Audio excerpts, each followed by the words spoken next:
안녕하세요, 동대표입니다. 최근에 잠실동에 소재하고 있는 다세대 빌라가 입찰자가 굉장히 많이 몰려서 화제가 된 사례가 있는데요. 무려 103명이 입찰에 들어온 물건입니다. 요즘 아파트는 시장이 분위기가 좋아서 입찰자가 많이 들어오는 물건들 많이 볼 수가 있는데요.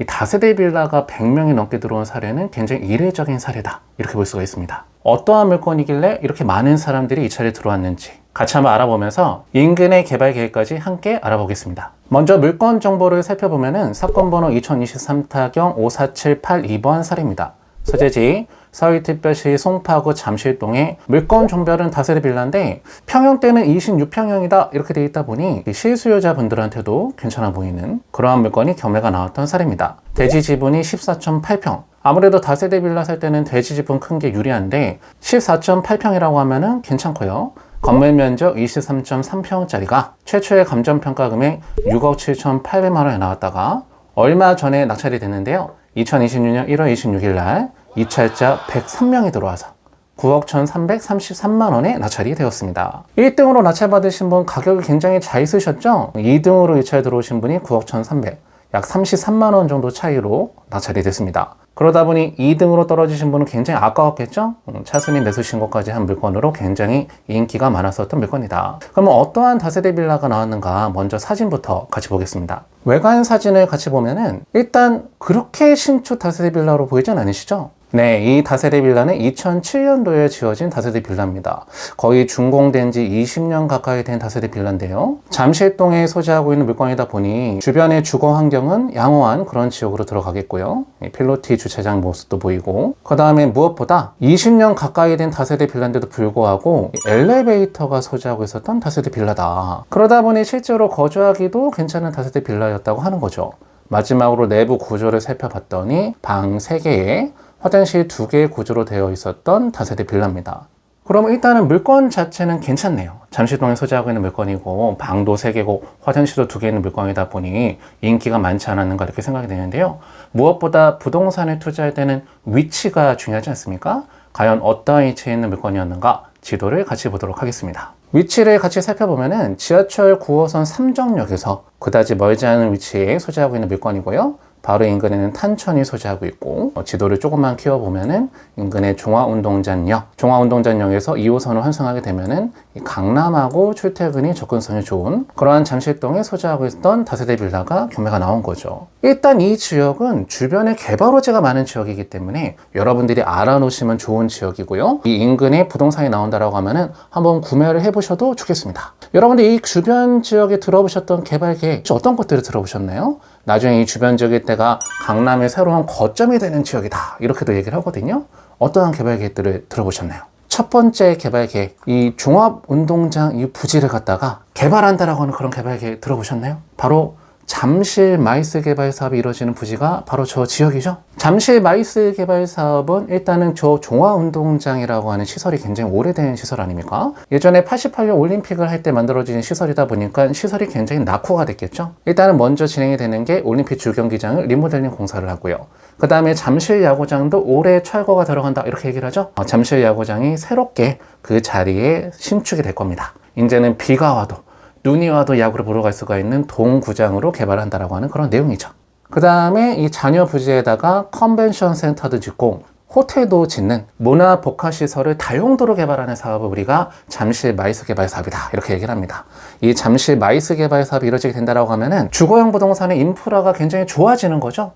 그러다 보니 잠실 마이스 개발 사업이 이루어지는 이 인근 지역은 부동산의 투자 가치가 좋다 이렇게 얘기할 수밖에 없다라고 하는 거죠. 그래서 이 잠실 마이스 개발 사업 진행되는 이 인근 지역을 여러분들이 관심 한번 가져보시면 좋겠습니다. 그 다음에 또 하나의 개발 계획이 이 삼성역 지하에 대규모도의 복합 환승센터를 개발하고 있죠. 그 환승센터 이름이 바로 뭐냐면은 영동대로 복합 환승센터다 라는 개발 계획을 들어보신 분들도 계실 겁니다. 서울의 삼성역과 코에스 구간을 갖다가 지하화를 하고 2027년도에 완공을 한다라고 하는 그런 내용인데요. 그 지상 위에는 녹지 관광을 조성한다라고 하는 그런 내용입니다. 나중에 영동대로 복합환승센터가 만들어지게 되면요. 지금 현재는 삼성역 지하에서는 지하철 2호선밖에 탈 수가 없지만 복합환승센터가 만들어지게 된다라고 하면은 이 지하에서 택시도 환승할 수가 있고 버스도 환승할 수가 있고 GTX도 환승할 수가 있는 대규모대 환승센터가 지금 개발이 되고 있다고 하는 거죠.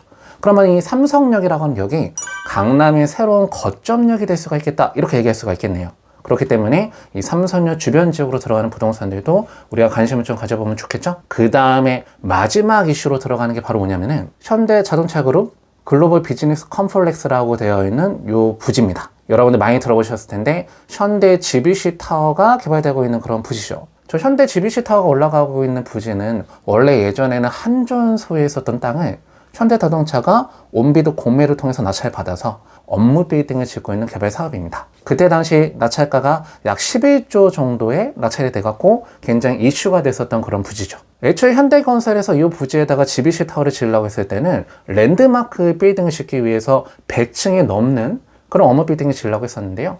아무래도 고층으로 건물을 지으려고 하면은 이 공사비가 천문학적으로 늘어날 수밖에 없다 보니까 지금 한 발 빼서 49층짜리 건물을 갖다가 3개동을 짓는 개발 사업으로 변경이 됐습니다. 다만 서울시에서는 현대가 여기다 랜드마크 빌딩을 짓는다고 해갖고 종상향도 해주고 가등 혜택을 줬는데 갑자기 50층짜리 건물을 갖다가 3개동 짓는다고 하다 보니까 선대랑 서울시랑 의견 차이가 좁혀지지 않다 보니 사업이 장기간 좀 표류가 됐었는데요. 이번에 공공기여를 약 2조 가까이 한다라고 하는 그런 내용 때문에 첫상이 완료가 됐고 이제 드디어 착공에 들어가는 그런 모습을 보이고 있습니다.